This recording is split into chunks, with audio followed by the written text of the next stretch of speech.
नमस्कार, दिन भर की बड़ी खबरों में आपका स्वागत है। मैं हूं प्रिया और आइए नजर डालते हैं अब कुछ मुख्य खबरों पर। सबसे पहली खबर, महाराष्ट्र के उद्धव ठाकरे गुट के शिवसेना नेता संजय राउत और अंबादास दानवे की मुश्किलें बढ़ने वाली हैं। दोनों पर विधानसभा अध्यक्ष को लेकर दिए गए बयान पर विशेषाधिकार हनन की कार्रवाई की मांग की गई है।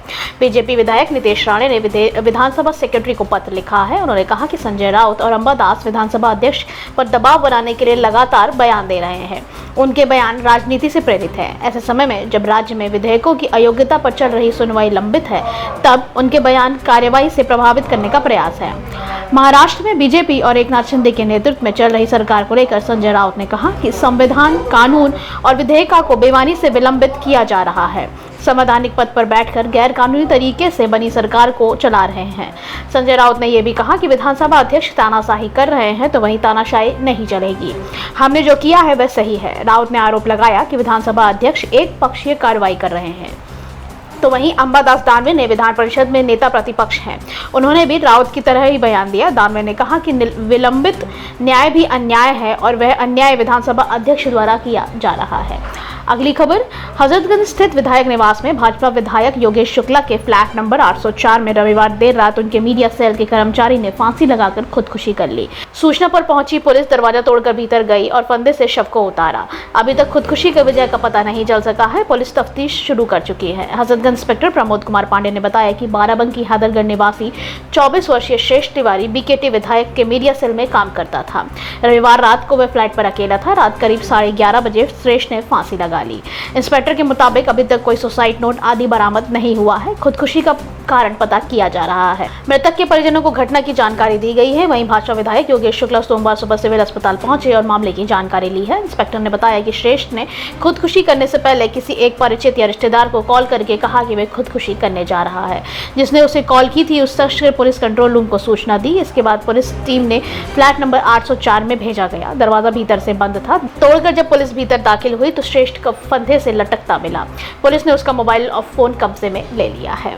अगली खबर, प्रधानमंत्री नरेंद्र मोदी के मध्य प्रदेश के प्रवास से पहले कांग्रेस के प्रदेश अध्यक्ष कमलनाथ ने सोमवार को मुख्यमंत्री शिवराज सिंह चौहान पर बड़ा हमला बोलते हुए कहा कि मुख्यमंत्री की झूठ के प्रति निष्ठा जाहिर है। वे अपने झूठ में प्रधानमंत्री को भी शामिल कर लेते हैं। यही कारण है कि प्रदेश की जनता के साथ प्रधानमंत्री मोदी भी उनसे त्रस्त है। कांग्रेस के प्रदेश अध्यक्ष कमलनाथ ने एक्स पर लिखा कि शिवराज जी, आज आप जरा धीरे से काम लीजिएगा। प्रधानमंत्री जब भी मध्य प्रदेश आते हैं तो आप उन्हें किसी न किसी झूठ में शामिल करा लेते हैं, इसीलिए उन्हें पूरे चुनाव अभियान से आपको बाहर कर दिया है। आप देश के पहले ऐसे मुख्यमंत्री बन गए हैं जो मुख्यमंत्री तो है लेकिन मुख्यमंत्री का चेहरा नहीं है। कमलनाथ ने कुछ उदाहरणों के साथ कहा कि रीवा में आपने प्रधानमंत्री के सामने बोल दिया कि किसानों की आमदनी दुगनी से अधिक हो गई है, जबकि उनकी नीति आयोग की रिपोर्ट में मध्य प्रदेश के किसानों की आमदनी घटी थी। भोपाल में आपने उन्हें गलत पर्चा पकड़ा दिया और वे मध्य प्रदेश में पेट्रोल की कीमत 100 रुपए लीटर में कम बता गए। इस तरह उन्हें दूसरे झूठ को भी शामिल कर लिया। कमलनाथ ने आगे कहा कि गैस सिलेंडर की कीमतों में भी आपका झूठ प्रधानमंत्री से टकरा रहा है। आप देते किसी को नहीं है लेकिन कहते हैं कि गैस सिलेंडर 450 रुपए का देंगे, वहीं प्रधानमंत्री कहते हैं कि 900 रुपए का देंगे। अगली खबर, पश्चिम बंगाल की मुख्यमंत्री स्पेन दौरे पर हैं। अब कांग्रेस के वरिष्ठ नेता अधीर रंजन चौधरी ने ममता बनर्जी के स्पेन दौरे पर सवाल उठाए हैं। अधीर रंजन चौधरी ने कहा कि जब राज्य में डेंगू के मामले बढ़ रहे हैं तो ऐसे समय में सीएम ममता बनर्जी विदेश कैसे जा सकती है, वह लोगों का दर्द नहीं समझ रही है। अधीर रंजन चौधरी ने ममता बनर्जी के स्पेन में एक लग्जरी होटल में ठहरने के पर भी सवाल खड़े किए हैं। अधीर रंजन चौधरी ने बात करते हुए कहा कि हमने पहले ही राज्य सरकार को आगाह किया था कि अगस्त सितंबर में डेंगू के मामले बढ़ेंगे। यह सरकार आम जनता के प्रति लापरवाह है। वहीं सीएम ममता बनर्जी स्पेन जा सकती हैं लेकिन वे आम लोगों का दर्द नहीं समझ सकती हैं। ममता बनर्जी के स्पेन में लग्जरी होटल के ठहरने की खबरों पर उन्होंने कहा कि हमने सुना है कि सीएम सैलरी नहीं लेती हैं और वे अपनी किताबों और पेंटिंग्स बेचकर अपना खर्चा चलाती हैं। ऐसे में वे कैसे मैड्रिड के लग्जरी होटल में ठहर सकती हैं जिसका किराया 3 लाख रुपए प्रति दिन का है। ममता बनर्जी के विदेश दौरे की आलोचना करते हुए अधीर रंजन चौधरी ने कहा कि इस विदेश दौरे पर कितना खर्च हो रहा है, कौन सा उद्योगपति यहाँ निवेश कर रहा है, लोगों को बेवकूफ बनाना बंद कीजिए। सरकार ने विश्व बंगला उद्योगपति सम्मेलन के आयोजन पर जितना खर्च किया उसका 10% भी वापस आ जाए तो उससे बंगाल के लाखों बेरोजगारों को रोजगार मिल जाएगा। हम जानना चाहते हैं कि कौन सा स्पेनिश कंपनी बंगाल में निवेश कर रही है। अगली खबर, बिहार में दरभंगा, समस्तीपुर, पुणे, गुवाहाटी और कोलकाता समेत कई जगह आयकर विभाग की अलग अलग टीम छापेमारी कर रही है। दरभंगा में सोमवार की सुबह ही आयकर टीम के दोनार इंडस्ट्रियल एरिया स्थित अशोक कैटल फीड्स एवं दिव्य दृष्टि पोल्ट्री फार्म में पहुंच गई। अलग अलग टीम शहर के जाने माने व्यवसायी घराने के अशोक मानसरिया व आनंद मानसरिया और राजकुमार मानसरिया की फैक्ट्री सहित आवासों पर छापेमारी कर रही है। टीम इनके लेन देन के दस्तावेज, व्यवसाय का पूरा ब्यौरा समेत कई प्रमुख चीजों को खंगाल रही है। घटना के बाद इलाके में हड़कंप मच गया है। शहर के व्यवसायी अलर्ट मोड पे हैं। इसके अलावा समस्तीपुर में भी व्यवसायी के घर में रेड चल रही है। स्थानीय लोगों का कहना है कि पटना से आयकर विभाग की टीम अगले सुबह ही फैक्ट्री में छापेमारी कर रही है। बताया जाता है कि factory cattle feed poultry farm और फ्लोर मिल्स के 3 भाइयों का है। इन्हें दरभंगा सहित समस्तीपुर, पुणे, गुवाहाटी और कोलकाता की कंपनियों में छापेमारी भी चल रही है। आपको बता दें कि अशोक मानसरिया, आनंद मानसरिया और राजकुमार मानसरिया आटा मिल, पोल्ट्री व्यवसाय समूह, पशु आहार के निर्माण और बिक्री के व्यवसाय से जुड़े हैं। इनका दरभंगा में इंडस्ट्रियल एरिया में Ashoka cattle and poultry field private limited के नाम से कंपनी है। अगली खबर, AIMIM प्रमुख असैफुद्दीन ओवैसी ने कांग्रेस सांसद राहुल गांधी को आगामी लोकसभा चुनाव में वायनाड से नहीं बल्कि हैदराबाद से चुनाव लड़ने की चुनौती दे डाली।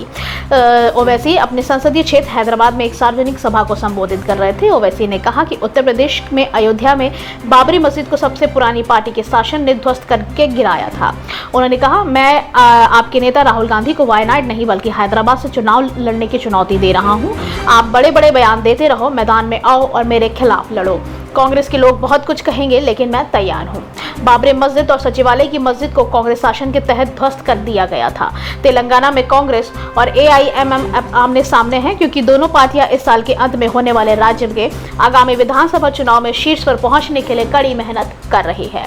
इस महीने की शुरुआत में राहुल गांधी तेलंगाना के तुक्कुगुड्डा और विजय भैरी की सभा को बोलते हुए कहा था कि भारतीय जनता पार्टी, भारत राष्ट्र समिति तेलंगाना के एकजुट होकर काम कर रहे हैं और उनकी पार्टी इस तिकड़ी के खिलाफ लड़ रही है। राहुल गांधी ने कहा था कि तेलंगाना में कांग्रेस पार्टी BRS के खिलाफ नहीं बल्कि BRS, BJP, AIMIM के साथ मिलकर लड़ रही है। वे खुद अलग अलग पार्टियां कहती हैं कि लेकिन एकजुट होकर काम कर रहे हैं।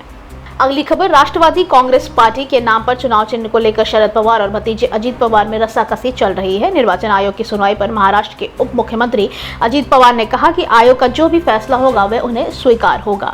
वहीं उन्होंने मुख्यमंत्री बनने की खबरों को भी खारिज कर दिया। दरअसल अजीत पवार के नेतृत्व वाले एक गुट ने NCP नेता शरद पवार के खिलाफ बगावत कर दी थी। अजीत गुट ने पार्टी के नाम और चुनाव चिन्ह पर दावा करते हुए चुनाव आयोग का रुख किया था। अजीत पवार ने कहा कि अंतिम फैसला चुनाव आयोग का होगा। तारीखें मिलने के बाद चुनाव आयोग समक्ष दोनों पक्षों का प्रतिनिधित्व किया जाएगा। उसके बाद जो अंतिम फैसला होगा मैं उसे स्वीकार करूंगा।